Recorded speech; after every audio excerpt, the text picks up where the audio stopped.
What's going on, guys? Ryan here, and today I want to go over some of the things that I've done in the past 6 to 8 months regarding the house and renovation. One of the very first things I did was I installed a security system. I decided to go with Eufy, their parent company's Anchor, so they make chargers and electronics and stuff. And I decided to go with that company or with that brand because there was no monthly fees and there's local storage. And if you don't know anything about Anchor or Eufy, they're in a little bit of hot water about the local storage situation, but in general, it's a-okay. I like their apps. I like their security system in general. I know someone who has Simply Safe, and I do not like them at all. I hate the idea of having to pay to just even use or look at or record your footage, and it's not there for me. Now, one of the reasons why I wanted to get a security system at first was because no one was going to be at the house. While we were getting ready to move in, we actually had a huge yard sale, and Ellie's grandma, who owned the house and lived here, had a bunch of stuff. And so we sold a lot of her stuff, and there was no kitchen supplies, no furniture, and she was going to be all alone. And she went and stayed with a friend. While we got the house ready, we cleaned it top to bottom, wiped all the walls, the baseboards, the floor, did everything. And then installed a security system, also installed new door locks, which I got from Home Depot. And I think these door locks are actually really nice. They were kind of expensive, but they were a lot nicer than the door locks and handles and whatever that are on the doors right now. One of the things I did right after we moved in was I worked on the shower. The shower had some caulk issues where it was missing caulk or it was cracked, and a lot of water would get in behind the shower and underneath and just destroy the subfloor and the framing and stuff. So I filled it all in. I either recalked it or put some great stuff foam and then recalked it, and then just made it to where it's water resistant because I wanted to limit the amount of water damage that I would have to deal with later on. Plus, mold was a problem in the house. It is still a problem in the house. I just wanted to make sure there was no more water damage being done. And then after that, I wanted to get a dishwasher.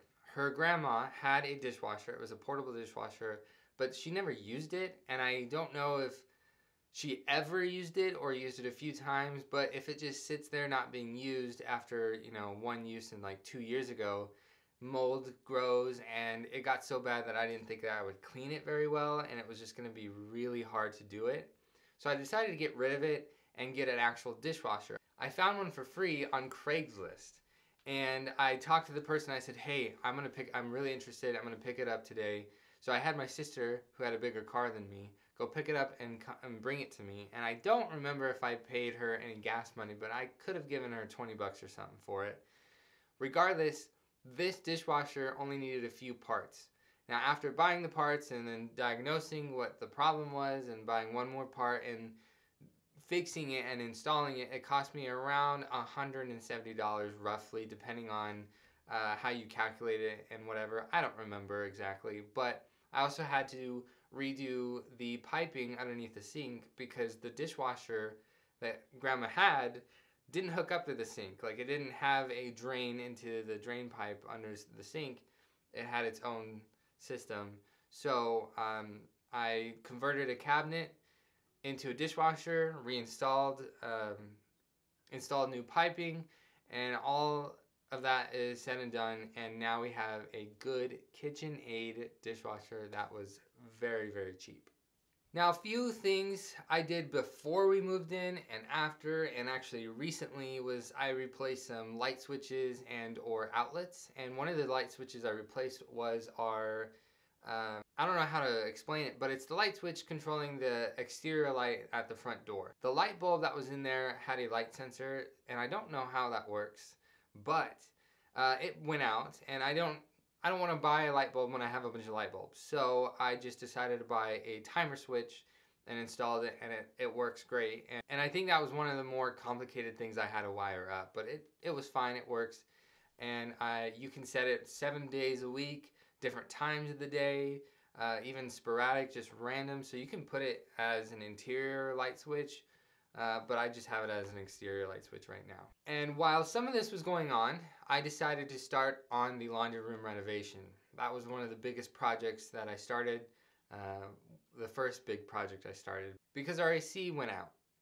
It broke, and the summertime was coming, and it was going to get real hot. And the summer before was extremely hot, so I thought this summer is going to be just as bad, if not worse, and I don't want to deal with that with no AC at all.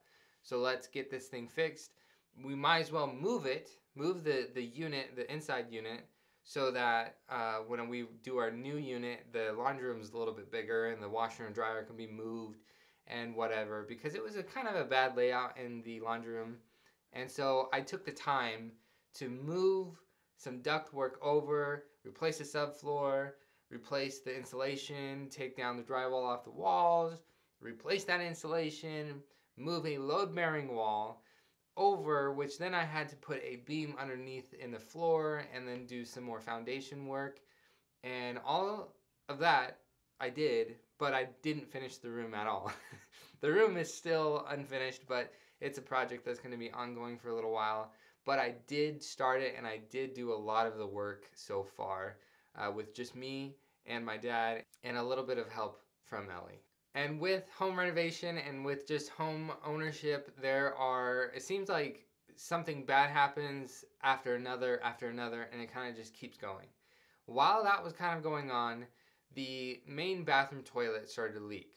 I noticed that when we kind of moved in, it was just a little drip where the tank mounts to the bowl. One of the bolts just dripped a little bit of water every now and again. So I decided to replace all the innards of the tank.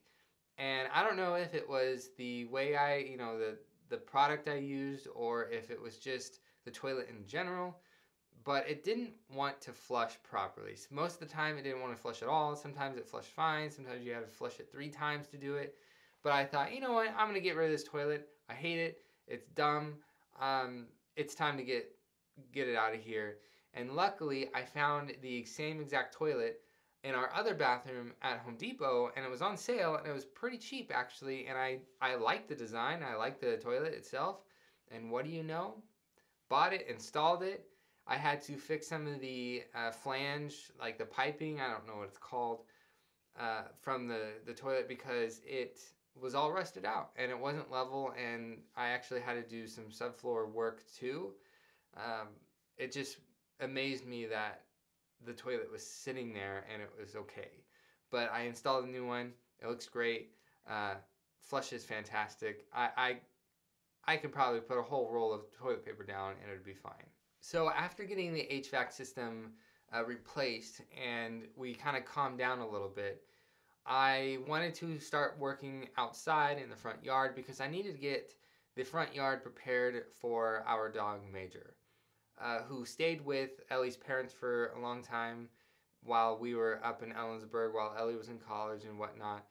And I wanted to bring him over, but our fence in the front yard is this like half concrete wall with some posts coming up, and it's not finished, and the neighbor's dog would almost all the time jump over the fence and come just run in our yard and mess with us. And I was like, well, we can't have this, and the backyard is way too big, and it's goat heads, weeds, and then the other neighbor's dogs were back there, and I just wasn't prepared for that.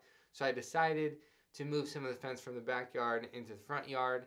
It looks really jank, but it works. I actually had moved some gates in different places, so I have the whole front yard gated off from the backyard and from the road and the driveway, and it works. And like I said, it looks jank, but it's not terrible, and it's a temporary fence. It's not like it's going to be there forever, so it is what it is. But not only did I do the fence and the gate, I actually tore out some rose bushes. I didn't really like where they were placed, and they were really annoying to like trim and water, and it was just annoying, so I took them out. I also weeded the yard a few times, so there's no big nasty weeds in the yard.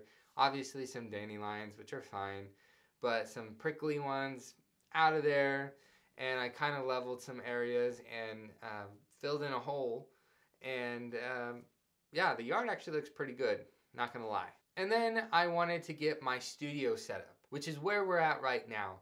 I had put up this brick wallpaper. It's wallpaper. And this was the first time dealing with wallpaper. This was the first time doing anything with like walls in the house, of actually trying to finish something. And it looks great, especially from a distance. Up close, you can kind of see some problem areas, but honestly, it was fairly easy. I got some shelves, I got some plants, I got a light, I got a couch. This is my studio for my podcast. And if you want to check that out, you can right up here if you want. But this was probably one of the first times that I finished a project that I'm really, really proud about. This is like a finished product sort of thing. I might actually change a couple things, but it is finished per se.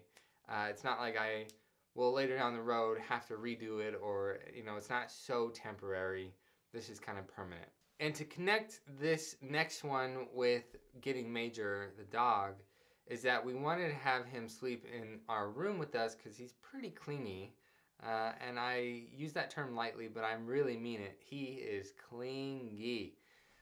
So he sleeps in the room with us on the floor, and we don't want Eugene, our cat, to come in and mess with our faces and meow and wake us up all the time, because he does that at 3, 4 a.m. and we're not ready to get up at that time.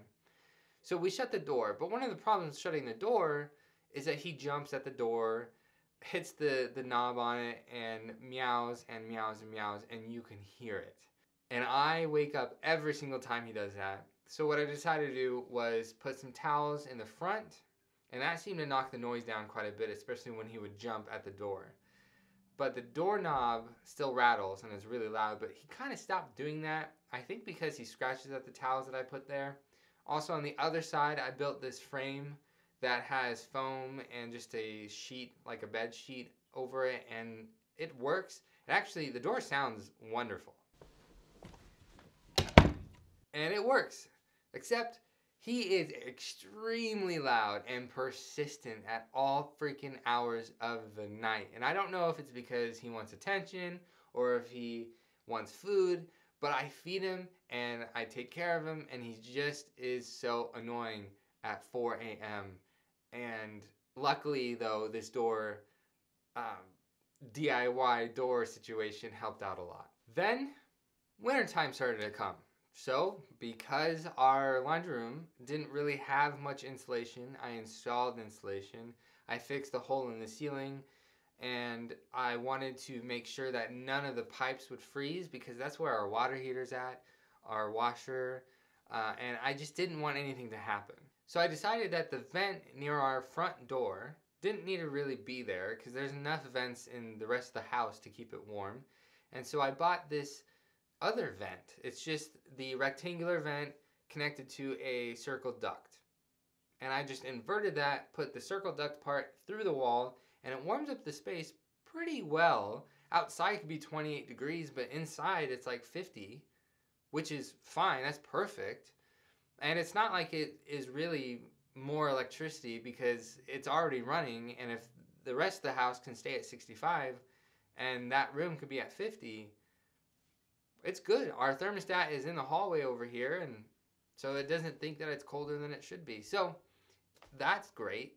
And because it was fall, winter time, rain and snow melting off the roof would drip water on the sidewalk and where you open the door.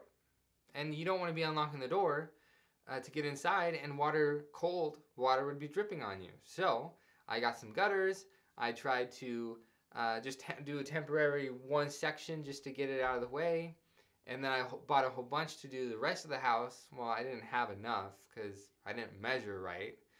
And the fascia board is too thin, like not wide enough, and the run across the roof is too long, so the drop, the angle that I had to go with the gutters, eventually I wouldn't have the gutters attached to the fascia, which is a problem. So it's not done on either side, but the majority of it is done, and it looks fine. And actually it looks good in my opinion, but it's not finished. It's something that I have to redo later on.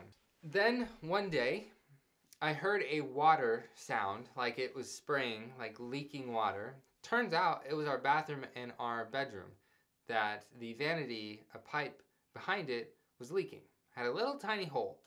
So I ripped off the whole bathroom and the wall from the bathroom to the closet, to the master closet, to the hallway closet. I ripped it all out because I was going to do a whole closet renovation.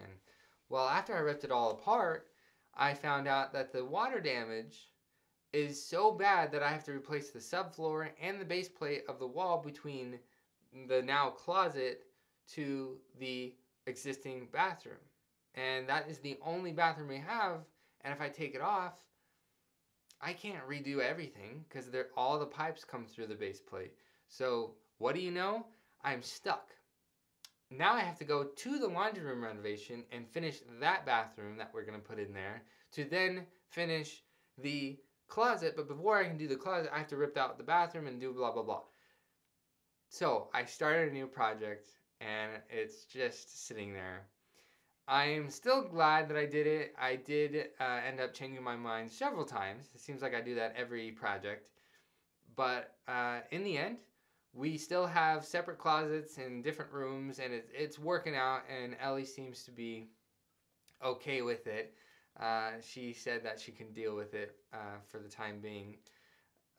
Not that I have to rush, but come on, Ryan, you know? So now I'm waiting on that, right? And it's winter time, it's cold out. I can't really do too much work because I don't want any of the rooms to freeze, especially in the laundry room, because guess what? Piping, and that can freeze and just be awful, and it would be way too cold to work. So what did I decide to do?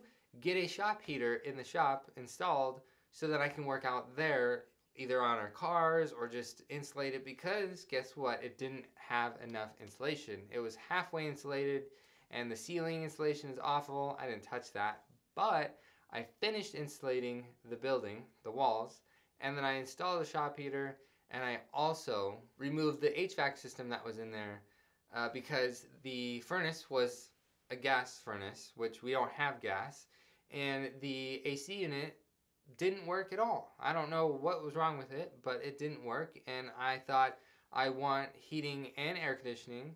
So for the time being, I'm just going to install this shop heater and deal with that for the winter, and then in the summer, it can be a little toasty in there because the AC didn't work anyways. And then eventually, I'll get to redo the whole shop. So right now, I'm just doing podcasts, these videos, doing things here and there to try to make other renovation videos. And hopefully in the next few weeks, I can get back to doing the renovation for the laundry room, and then the closet, and then the new bathroom. And the problem is I'm running out of money, and time is flying by, and I'm working a lot, and Ellie's working a lot. So we're trying to do everything possible to stay afloat and also do all this stuff and do YouTube, and it's working somehow. And I'm having a great time, sometimes very stressful, sometimes just very lazy and just laying in bed all day and getting enough mental capacity to do anything, but I'm doing it. And that is all that I've done in the last 6 to 8 months. There's a few things that I kind of forgot to mention or just done but I don't remember at all. And then there's obviously some things that I probably just decided not to tell you. I don't know. I'm tired. Today's Saturday, the day that this comes out, and I'm ready to edit this and get on with my day. So that'll be it for today's video. If you liked it, be sure to smack the like button as hard as you can. If you haven't already, please subscribe to my YouTube channel and help me a lot, and I'll see you guys all next time.